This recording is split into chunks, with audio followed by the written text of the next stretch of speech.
Boa noite a todos, sejam muito bem-vindos. Estou com a voz meio ruim hoje, mas dá para falar.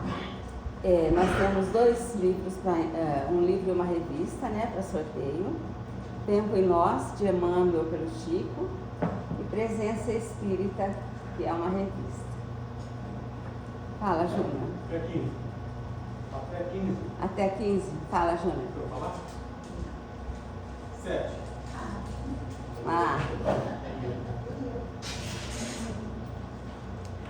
Você pode escolher, meu bem. Não tropeçando nos fios aí. Tá. Fala, Antônio Carlos. 3. Pode falar. Não foi eu que te entendi. Pode falar. Esse pessoal para a gente sair justo para repetir. 15. Ai, acho que eu não deu. Os últimos serão os primeiros. Boa leitura, viu? Obrigado. Pessoal, nós já marcamos o nosso brechó para o dia 14, então não nesse próximo sábado, no outro. E o Júnior fez poucos cartazes, né? O grande e o menor. E aqui é assim, a gente está perguntando se alguém tem efetivamente algum lugar para colocar. Salão de beleza, sacolão, frutaria, né? Porque em condomínio acho que eles nem deixam colocar, né? Depende do condomínio, não. Aí tem o nosso público, né? Mas, Tem que ser o público, sim, tem que alcançar, posto de saúde, farmácia, é verdade. Então, se alguém tiver onde colocar, o Júnior pega lá, tá bom? os pais também. Vou deixar aqui para você. O pai é melhor ainda.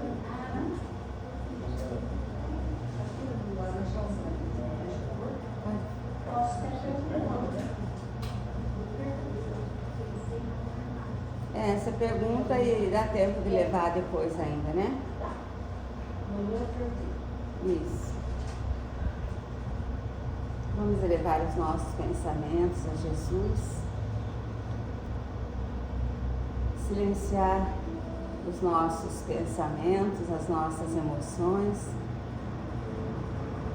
Vamos procurar fazer uma conexão com o alto, buscando a figura maravilhosa do nosso Mestre e dos nossos amigos espirituais, que são responsáveis pelos trabalhos desta casa. Que nós tenhamos uma noite de muitas bênçãos, de paz, de luz, de aprendizados importantes para a nossa caminhada. E hoje nós teremos a Viviane, nós temos aqui a Viviane Tomé, nossa querida amiga de muitos anos, que vem trazer as sementinhas de luz que serão semeadas nesta noite em nossos corações, se eles estiverem preparados como a terra boa para receber essas sementinhas. Vamos pedir a Jesus que ela seja muito inspirada, muito feliz, que as suas palavras sejam imantadas de luz e encontrem verdadeiramente ressonância em nossos corações. Que a nossa prece alcance o nosso Pai e Ele nos permita iniciar os trabalhos da noite. Pai nosso que estás nos céus, santificado seja o vosso nome. Venha a nós o vosso reino, seja feita a vossa vontade, assim na terra como em toda parte. O pão nosso de cada dia dai-nos hoje. Perdoe as nossas dívidas, assim como perdoamos os nossos devedores. E não nos deixe, Senhor, cair em tentação, livra-nos dos males que ainda residem em nossos corações. Livra-nos também da prática de todo mal e permaneça sempre junto de nós. Assim seja.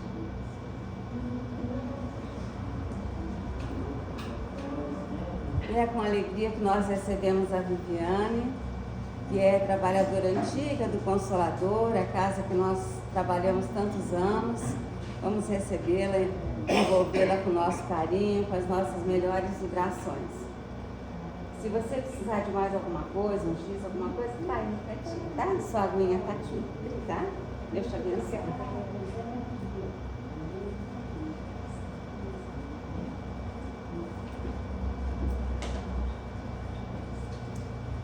Boa noite. Boa noite. Alegria estar aqui. Ah, tá Peraí, pegando? põe aqui, ó. É mais perto, isso. Obrigada. Adorando conhecer aqui os ceareiros, esse público encantador, revendo aí os amigos, queridos. Muito bom. Se precisar aumentar o volume aqui da oradora, vocês falam aí, tá? Acho que vai precisar. Então, pessoal, trouxemos hoje aqui esse tema, as duas asas. Lá no Evangelho segundo o Espiritismo, no capítulo 6, o Cristo Consolador, o Espírito da Verdade nos traz a seguinte orientação: Espíritas, amai-vos, eis o primeiro ensinamento. Instruí-vos, eis o segundo. E lá no livro O Consolador, na questão 204, Emmanuel nos traz a seguinte reflexão: o sentimento e a sabedoria são as duas asas com que a alma se elevará para a perfeição infinita. Então vejamos: amai-vos e instruí-vos, o sentimento e a sabedoria. Vamos refletir um pouquinho sobre as duas asas. Começando pela asa do amor, a asa do sentimento. De todas as virtudes, o sentimento, o amor, ele é o essencial. Assim nos diz Lázaro, lá no Evangelho segundo o Espiritismo: o amor resume inteiramente a doutrina de Jesus, porque é o sentimento por excelência. E do amor surgem outras virtudes. Assim nos diz Fénelon, também lá no Evangelho segundo o Espiritismo: a terra, morada de exílio e de provas, será então purificada por esse fogo sagrado, o amor. E nela se praticarão a caridade, a humildade, a paciência, a abnegação, a resignação, o sacrifício, todas essas virtudes filhas do amor. E quando a gente pensa no amor, logo nos vem à mente as pessoas que nos são queridas, as pessoas que amamos. Sejam elas dentro da família, no ambiente de trabalho, pessoas que temos afinidade, identificação, pessoas fáceis de serem amadas, digamos assim. Mas e aquelas pessoas que não temos tanta afinidade assim, tanta identificação? Sem falar nos inimigos, né? Aquelas que temos pouca identificação, já se tornam um pouquinho mais difíceis de serem amadas. Mas a instrução, amai-vos, se dirige não só aos que nos são queridos, se dirige a toda a humanidade. Principalmente aqueles que temos mais dificuldades para amar. Agora, como podemos conseguir amar mais? Através da segunda asa, a asa da instrução. A instrução, o conhecimento, de uma maneira geral, ela é muito importante para a evolução do espírito. Mas aqui a gente gostaria de enfocar a importância do conhecimento doutrinário, tá, pessoal? Então vejamos que Emmanuel, quando se referiu à instrução, ele usou a palavra sabedoria. Por quê? O conhecimento, quando ele é experienciado, ou seja, vivido na prática, ao longo do tempo aquilo vai se tornando sabedoria, ao longo do tempo. Então a pessoa sábia não é aquela que sabe muito, ela sabe muito, mas ela experienciou, ela vivenciou tudo aquilo e se tornou sábia. É por isso que os idosos têm a fama de serem pessoas sábias, porque já viveram muito, experimentaram muito na vida. E é então por isso que é tão importante o estudo doutrinário, por isso que toda a casa espírita incentiva o estudo doutrinário. É importante conhecermos o Evangelho de Jesus à luz da doutrina espírita, para poder levar isso tudo para a vida prática, experienciar e ao longo do tempo aquilo ir se tornando sabedoria. E com sabedoria, o que é que fica mais fácil de fazer? Amar. Uma ação impulsiona a outra ação, uma asa impulsiona a outra asa. E as duas movimentando-se com precisão, determinação, equilíbrio, alcançaremos o grande voo rumo à nossa evolução espiritual. É lógico que a gente não vai criar asas de verdade, tá, pessoal? Isso foi uma maneira ilustrativa que Emmanuel nos trouxe para falar sobre esse assunto. Mas vamos refletir então sobre algumas passagens de Jesus, buscando um pouco mais dessa instrução. Começando pela caridade. A caridade, como entendia Jesus, ela não se resumia apenas à caridade material, aquela em que a gente pega algo e oferece para alguém, seja um remédio, um agasalho, uma comida. Não se resume a isso. Para Jesus, a caridade se estende até a caridade moral. E está lá no Livro dos Espíritos, na questão 886, o famoso BIP. A caridade para Jesus é definida assim: benevolência para com todos, indulgência para as imperfeições alheias e perdão das ofensas. Então vejamos, benevolência para com todos, ser bom para com todos. Todos. Não só com quem é legal com a gente. Indulgência para as imperfeições alheias. Aceitar o outro como ele é e buscar enxergar o que ele tem de bom também, porque todos temos, e assim conseguir um convívio com todos. E perdão das ofensas. E aqui a gente nem vai falar das grandes ofensas, que são mais difíceis, mas aquelas pequenas ofensas diárias que muitas vezes a gente pega até de graça pra gente. No trabalho, em casa, onde a gente estiver. Deixa passar, deixa ir. Porque quando a gente entende que benevolência, indulgência e perdão são formas de caridade, fica um pouquinho mais fácil da gente praticar. Agora, tanto a caridade material quanto a caridade moral, ela não pode ser feita por obrigação. O Espiritismo pede para sermos caridosos, então toda semana, naquele dia, naquele horário, eu vou lá, naquele lugar, fazer a minha caridade, o meu trabalho no bem. Não pode ser por obrigação. Também não pode ser por interesse. Lei de causa e efeito, ação e reação. Se eu fizer uma ação boa, vou receber outra ação boa. Não pode ser por interesse, não pode ser por vaidade, por orgulho. Como é que precisa ser, pessoal? Com o coração, precisa ser sincero, espontâneo.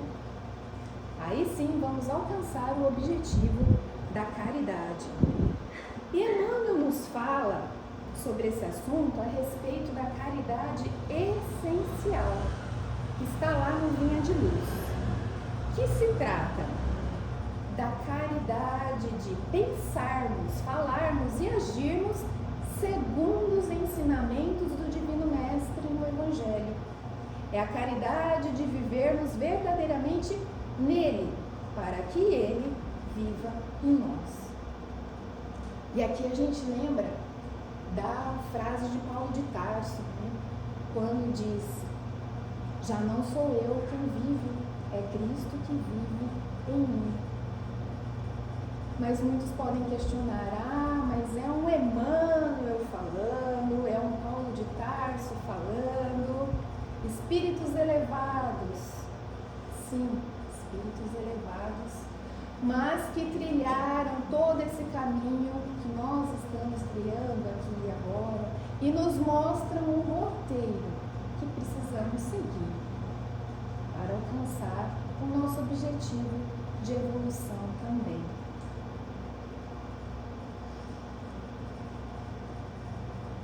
Mas essa caridade essencial aí, ela é difícil de ser executada, né, pessoal? Chegar nesse ponto de pensarmos, falarmos e agirmos de acordo com os ensinamentos de Jesus é algo bem trabalhoso, requer muita decisão. Mas isso a gente vai fazendo como um exercício diário.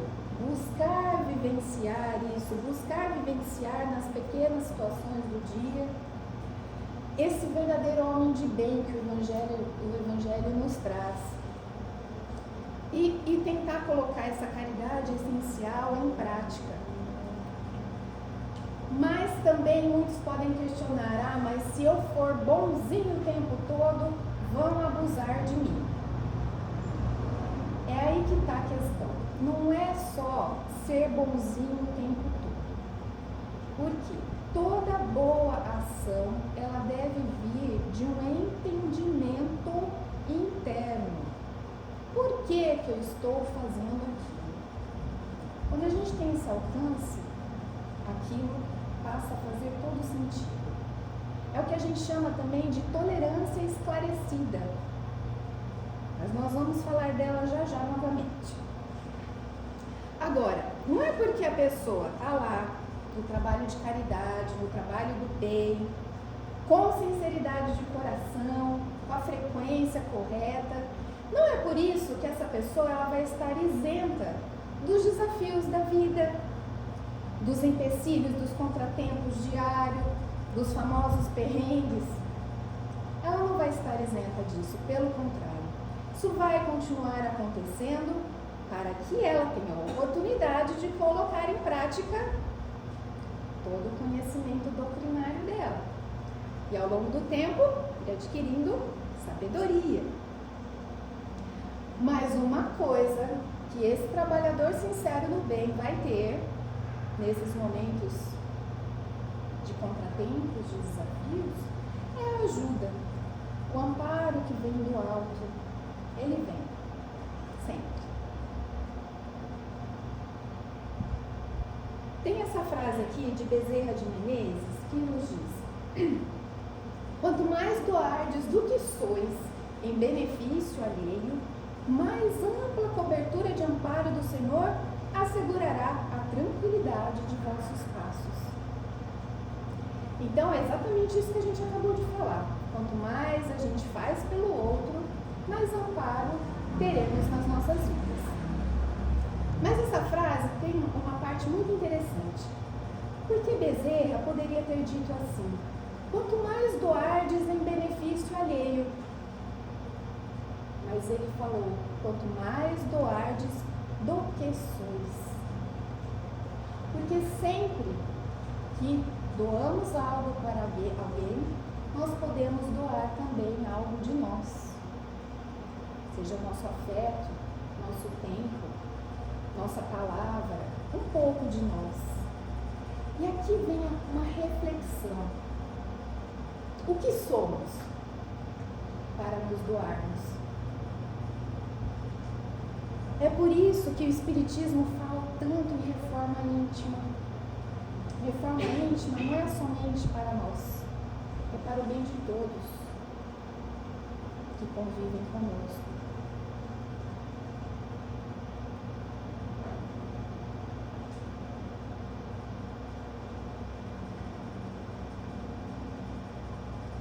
Que o nosso melhor cresça e se desenvolva a cada novo dia, para podermos nos doar melhor, cada vez melhor. E tem essa frase aqui, eu quis trazer também essa reflexão, o Ad Emmanuel também no livro Perante Jesus. Toda vez que a justiça divina nos procura no endereço exato para a execução das sentenças que lavramos contra nós próprios, segundo a lei de causa e efeito, se nos encontra em serviço ao próximo, manda a divina misericórdia que a execução seja suspensa por tempo indeterminado.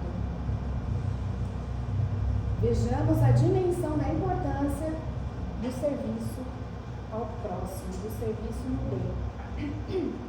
Mas muitos podem questionar: mas eu conheço fulana, ciclana que trabalhou tantos anos no trabalho no bem, com sinceridade, com frequência, e num determinado ponto da vida teve aquela doença grave ou passou por aquele grande desafio na vida.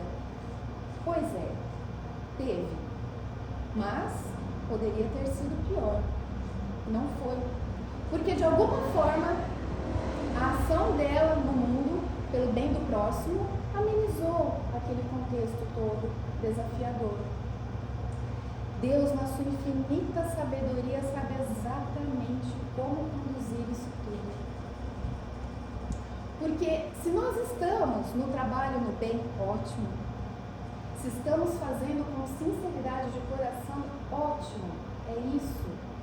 Mas, aliado a isso, estamos fazendo a nossa parte da transformação moral, da reforma íntima necessária? Se não estivermos, Deus vai permitir que os grandes desafios aconteçam, como forma de nos alavancar, de nos impulsionar na nossa evolução espiritual. É o que a gente chama, eu ouvi isso numa palestra, é o que a gente chama de estilingue de Deus. Quando a vida parece que virou do avesso, meu Deus, o que aconteceu? Parece que eu estou indo para trás. É Deus, puxando nosso estilingue para tomar força e nos impulsionar para frente, nos alavancar. Porque sempre saímos mais fortalecidos depois de um desafio superado. Temos que ter a certeza de que o desafio nunca será maior do que a gente pode suportar, se nos mantivermos com Ele, em sintonia sempre com o Pai, com Jesus. Muito bem, agora, pureza de coração. Nessa passagem, bem-aventurados os que têm puro coração, porque verão a Deus. Quando Jesus falou isso, ele se referiu às crianças, à pureza da infância. E disse que o reino dos céus é para aqueles que se lhes assemelham.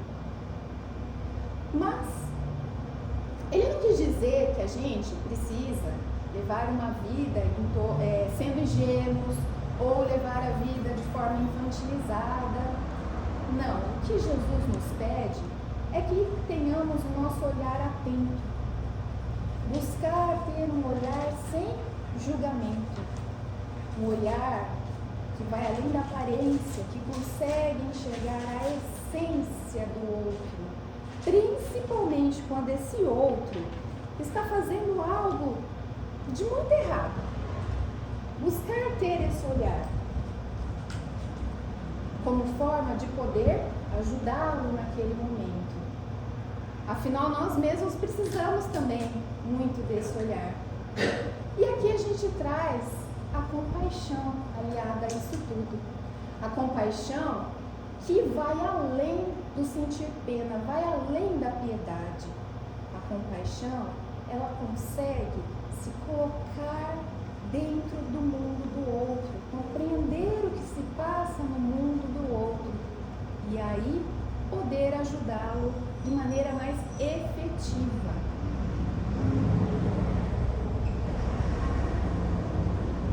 Essa imagem passou, já era para ter passado.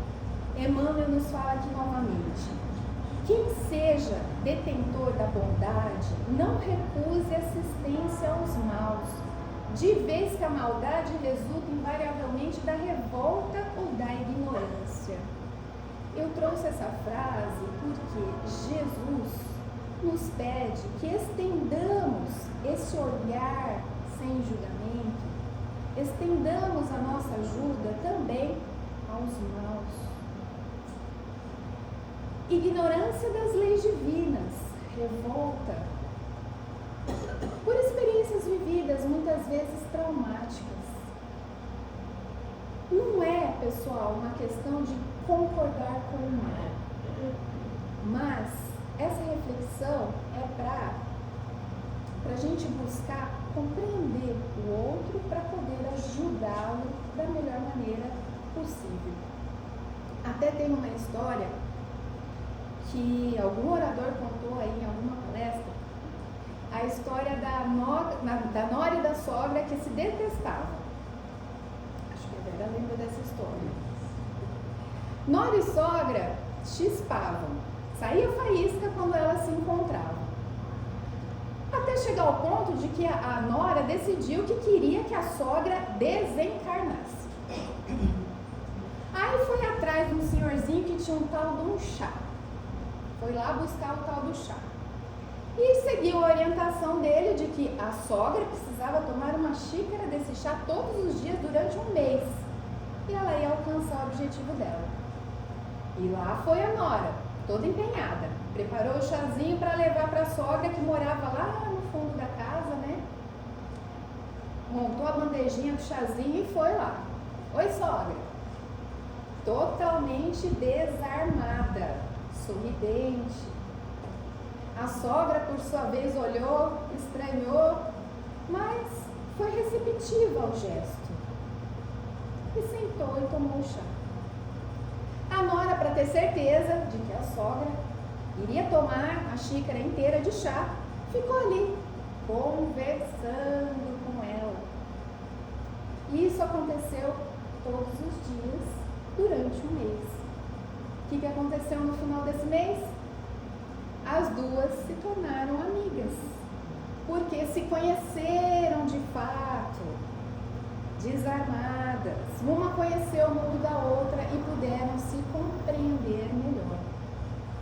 Lógico que a nora correu lá no senhorzinho para dizer que não queria mais que a sogra desencarnasse, né? E o senhorzinho falou que aquele chazinho era inofensivo, ele sabia o que ia acontecer. A sabedoria dos idosos.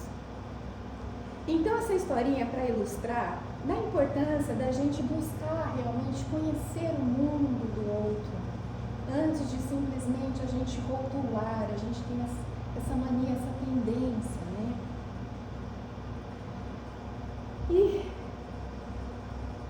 trazemos aqui essa imagem de Jesus e os seus discípulos. Jesus, quando escolheu, quando convocou os seus discípulos para a divulgação da Boa Nova, ele escolheu pessoas simples, escolheu pescadores, escolheu pessoas geniosas como Simão Pedro, escolheu Mateus, o cobrador de impostos, escolheu o questionador Tomé, escolheu Judas. Ele não desdenhou nenhum, ele não desprezou nenhum, porque ele via além, ele enxergava as potencialidades de que cada um poderia vir a ser. E é assim que ele nos vê também, cada um aqui.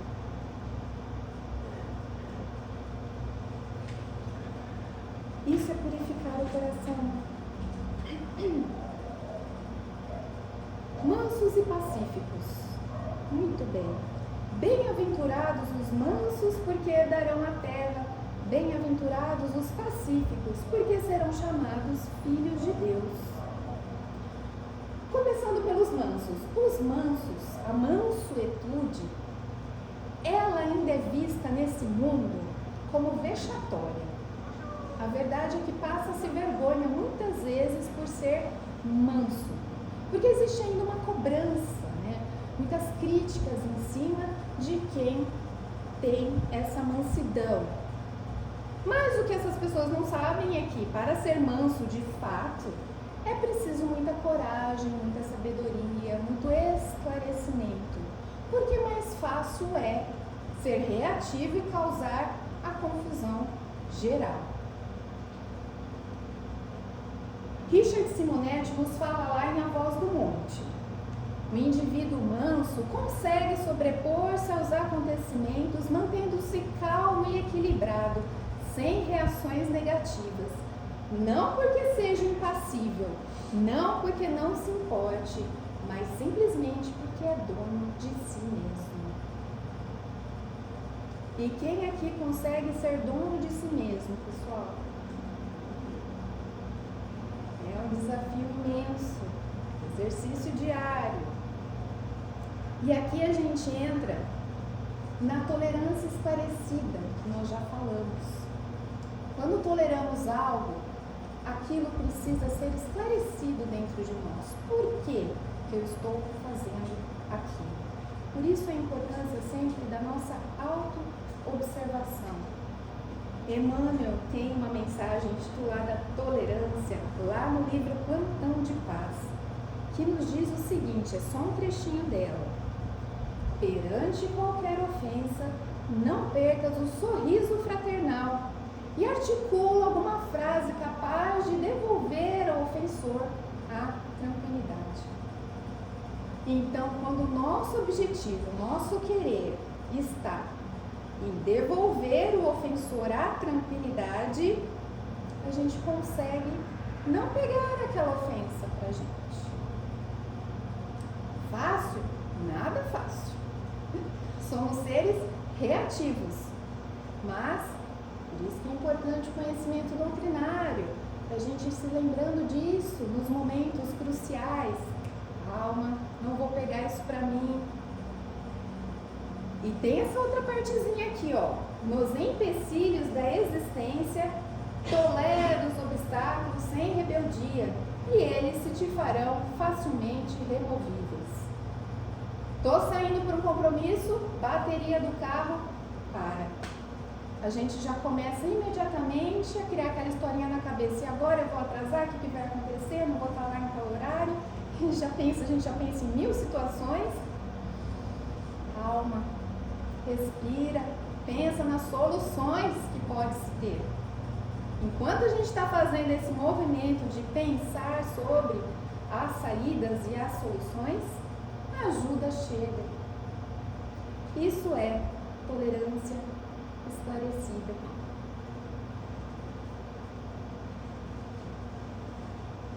E o ser pacífico, os mansos e pacíficos. O ser pacífico é diferente do ser passivo. O ser passivo é aquele ser indiferente, acomodado, que está lá na zoninha de conforto dele e de lá ninguém tira ele. Já o ser pacífico é aquele que se posiciona, sim, mas de maneira pacífica, de maneira com paz, pacificando as relações, pacificando as situações, sem discussão, sem agressão, sem violência. Então é isso que Jesus nos pede, que sejamos mansos e pacíficos, que saibamos trazer a serenidade frente às situações da vida. Por exemplo, quando a gente precisa ter aquela conversa com um filho que fez algo de muito errado. E a gente tem que ter aquela conversa. Vai adiantar a gente falar com raiva? Não vamos alcançar o nosso objetivo. É preciso agir com amor. Ah, mas se eu agir com amor, eu vou estar sendo passivo. Eu vou passar a mão na cabeça dele e vai ficar tudo por isso mesmo? Não. Agir com amor é agir com presença, com firmeza, sim, mas de forma que se evidencie o amor e não a raiva. De forma que a gente consiga causar no outro esse olhar de reflexão, o olhar desse menino ouvindo seu pai, causar essa reflexão no outro e possivelmente o entendimento que ele necessita perante aquela situação. Isso é agir de forma pacífica. E é tão importante, pessoal, quando a gente consegue dominar a raiva dentro da gente. Tem uma história, outra historinha, do Chico com o Emmanuel, que está lá no livro As Vidas de Chico Xavier, que é a história de quando o Chico tomou um tombo. Quem é que conhece essa história? O dia que o Chico caiu, do nada ele caiu no chão. E aí naquele momento, ele lá caído no chão, sem saber por que tinha caído, Emmanuel rapidamente fala para ele: agradece, Chico, agradece. E o Chico olhou sem entender nada e Emmanuel falou novamente: agradece, Chico, agradece. E Chico, na sua imensa humildade, eleva o pensamento e faz uma prece, agradecendo aquilo tudo. E o dia continua. No final do dia, ele estando com Emmanuel, o questionou: por que aconteceu aquilo? Por que ele caiu? Por que ele teve que agradecer? E Emmanuel explica a ele que naquele momento havia um grupo de espíritos voltados ao mal, que queriam um elo de ligação com o Chico. Fizeram com que ele caísse. E se na queda ele se revoltasse e baixasse o padrão vibratório dele, era essa brecha que eles precisavam para criar aquele elo. Não conseguiram. Qual foi o escudo do Chico? A oração. A oração. E a oração, pessoal, é um instrumento que temos à nossa disposição, abençoado.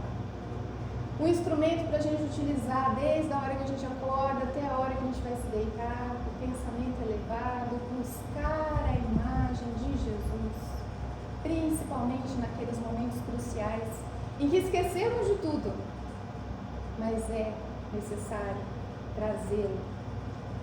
Os benfeitores espirituais estão aí para nos ajudar. Basta que nos conectemos com eles. Antes de sair de casa, estou saindo de casa com Jesus, por Jesus, em Jesus. Pensamento elevado sempre. E para finalizar, temos 5 minutinhos ainda. Temos uma história aqui, eu vou contar resumidamente aqui para vocês, que está aí nesse livro, A Eterna Mensagem do Monge, pelo espírito de Leon Tolstói, psicografia da Célia Xavier de Camargo. Esse livro todo, pessoal, ele é maravilhoso, maravilhoso. E essa história é a história de Davi. Davi que vivia na Judéia. Davi nasceu um bebê saudável, cresceu uma criança saudável, chegou na sua juventude de forma saudável, alegre, no meio do seio familiar. Mas um dia Davi, na sua juventude, acordou num dia de inverno e sentiu muitas dores no corpo, um cansaço imenso, e não conseguiu sair da cama. E ali foram vários dias. Passou-se uma semana e ele sem conseguir sair da cama. Vieram médicos, vieram remédios, tratamentos e nada fazia ele melhorar. E então, Davi se conscientizou de que ele estava paralítico. Aquilo causou uma grande tristeza para ele. Ele chorou muito, mas em nenhum momento ele se revoltou. Ele buscou se adaptar àquela nova situação de vida. Passado algum tempo, Davi soube da vinda de um mestre que fazia curas. E ele se encheu de esperanças. Eu vou ao encontro desse mestre. E pediu ajuda do irmão dele, para que improvisasse uma maca e o levasse até onde iria estar esse mestre. O irmão, muito contrariado, achando aquilo tudo desnecessário, só acudiu porque era seu irmão. e foi providenciar a maca. E no dia combinado, levou o seu irmão até o local indicado. E no meio do caminho foram se juntando aquela multidão de pessoas adoentadas, necessitadas da cura do Mestre. E chegando no determinado local, Davi foi posicionado ali na maca, no meio daquela multidão, e ele reparou que do lado dele havia um outro jovem, da mesma idade que ele, e começaram a conversar. Aquele jovem se chamava Jonas. E na conversa, Davi soube que Jonas tinha o mesmo problema de saúde que ele, também era paralítico. Mas Jonas, além de paralítico, também era cego. E aquilo deixou Davi admiradíssimo. Como assim? Eu ainda posso ver, ajudar em algum trabalho manual. Ele é cego e paralítico. Ele ficou muito pensativo. E lá continuaram a conversar. Até que um silêncio se parou. A figura do Mestre Jesus apareceu. E só de ter aparecido já foi um bálsamo no coração de todos. Aquela figura sublime, aquela figura iluminada. E Jesus então começou a falar das bem-aventuranças. Bem-aventurados os que choram, porque serão consolados. E lá foi. Após isso, ele começou a fazer as curas, os seus milagres, andando no meio da multidão. E lá foram horas. Até que Davi viu que o Mestre estava ali, à sua frente, muito próximo dele. E naquele momento, um dos discípulos de Jesus deu o seguinte recado: o Mestre vai precisar se retirar. Ele só vai fazer mais um atendimento. Davi, então, ficou exultante, se encheu de esperança e falou: é agora, chegou a minha vez. Ele está aqui na minha frente. E no momento em que seu olhar encontra o olhar de Jesus, Davi entende tudo. Ele se lembra de um ensinamento que Jesus havia dito momentos antes: fazei ao outro aquilo que você gostaria que o outro fizesse para você. E então Davi vira seu olhar para Jonas do seu lado. E Jesus entende o seu gesto. Se dirige até Jonas, coloca sua mão sobre ele e diz: levanta-te e anda, estás curado. E Jonas levanta, pulando de alegria, enxergando tudo, sem saber direito o que estava acontecendo. Curado, totalmente curado. E em seguida, Jesus se retirou. E a multidão foi se dispersando. E lá foi Davi, de volta para casa, sendo carregado pelo seu irmão. Ouvindo do irmão: eu sabia que não ia adiantar. Mas para Davi, a cura física já não tinha mais importância. Pela descoberta que ele fez da nova visão de vida trazida pela boa nova do Cristo, ele se encheu de esperança, se encheu de esperança para uma nova vida. E então, chegando em casa, quando seu irmão foi colocá-lo de volta na sua cama, eis que Davi se levanta e sai andando. Ele também foi curado. A cura de Davi, a cura física de Davi aconteceu porque ele curou o seu íntimo com a boa nova de Jesus, com os ensinamentos abençoados do Mestre.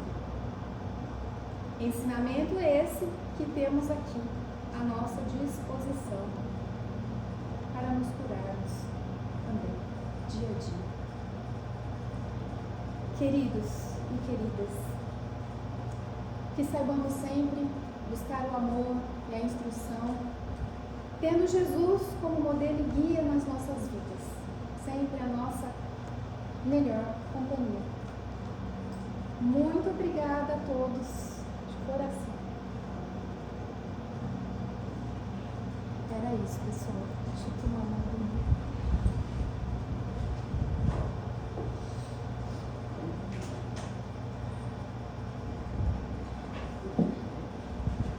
Nós agradecemos, obrigada, viu?